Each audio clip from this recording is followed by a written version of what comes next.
Well, hello everybody and welcome back to Kat's Tiny Kitchen. I'm so glad you came to visit me today. I hope you're all doing well. Today's recipe, we're going to make a very super simple marinara sauce. We usually make our own spaghetti sauce, but sometimes our canned goods don't make us through the winter, so we have to cheat a little bit. So it's gonna be very simple, very easy, and it's very versatile. So the first thing I'm going to show you is I've got a canned tomato sauce. It is a 29-ounce can of tomato sauce. Then I have a 6-ounce tomato paste.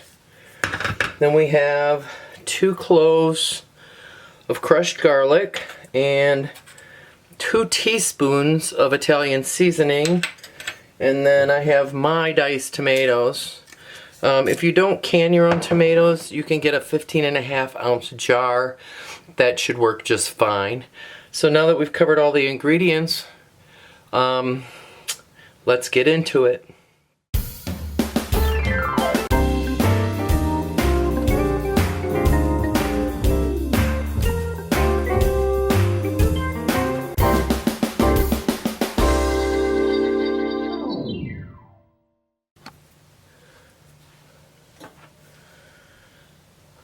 The first ingredient I'm going to add is the tomato paste. I want to get that in there because I'm going to add the tomato juice and try and stir it a little bit, because tomato paste, as you all know if you've ever used it, is kind of feisty when it wants to be mixed into something.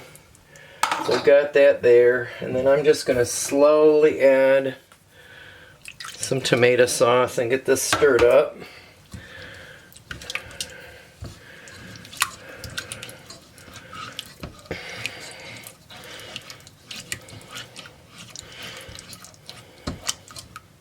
Just splashed myself.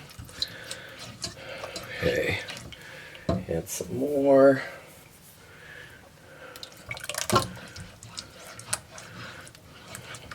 And I got my burner. I'm going to set my burner here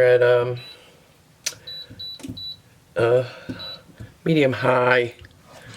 And this is going to be a thick sauce, which is fine.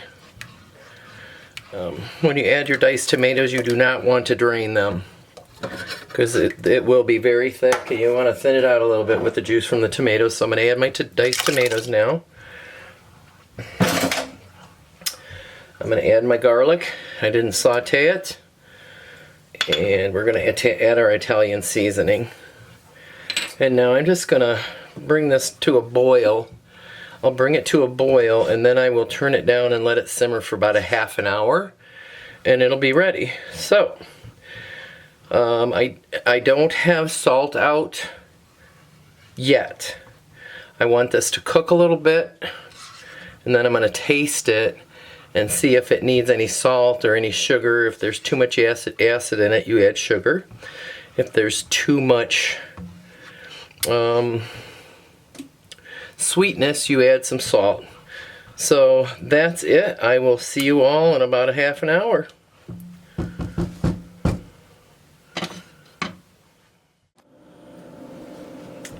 It's been 30 minutes and this is looking really, really good. I'm gonna call this done. And what I'm gonna do right now is give it a taste really quick to see if I need to add any sugar or salt.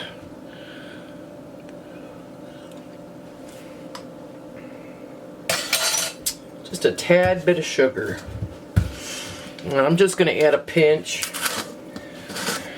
maybe a 1/4 teaspoon, but we're not going to measure it. We're just going to toss it in there. Give it a stir. Of course, you want this to cook a little bit longer when you're adding stuff to it, but we're going to give it a shot right now.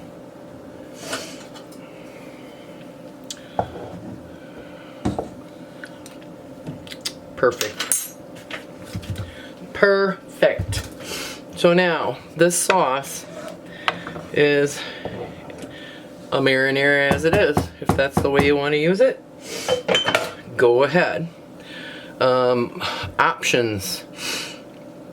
brown some ground beef up, pour this over the ground beef, let it simmer for a little while and get all good and tasty in the ground beef, and you've got meat spaghetti sauce. Now you can actually, I've done this before, get a couple of boneless, skinless chicken breasts, throw them on the grill, get a good grill on them, cut them up in chunks and throw them in there, and you have yourself a chicken spaghetti sauce. You can put this over ravioli, which I think we're going to do tonight. I probably won't video that because it's a little bit more time consuming, and right now I'm kind of short on time. You can also use it in lasagna. There's so many options that you can do with this. Quick and easy. Dinner's ready to go in, what, 30, 40 minutes? Can't beat that. So, with that being said, I'm so glad that you all came today to visit me and watch my video. I have to get busy and get a greenhouse put up to fulfill my seed growing ventures, and I will see you on the next one. I'm so glad you guys came. You have a blessed day.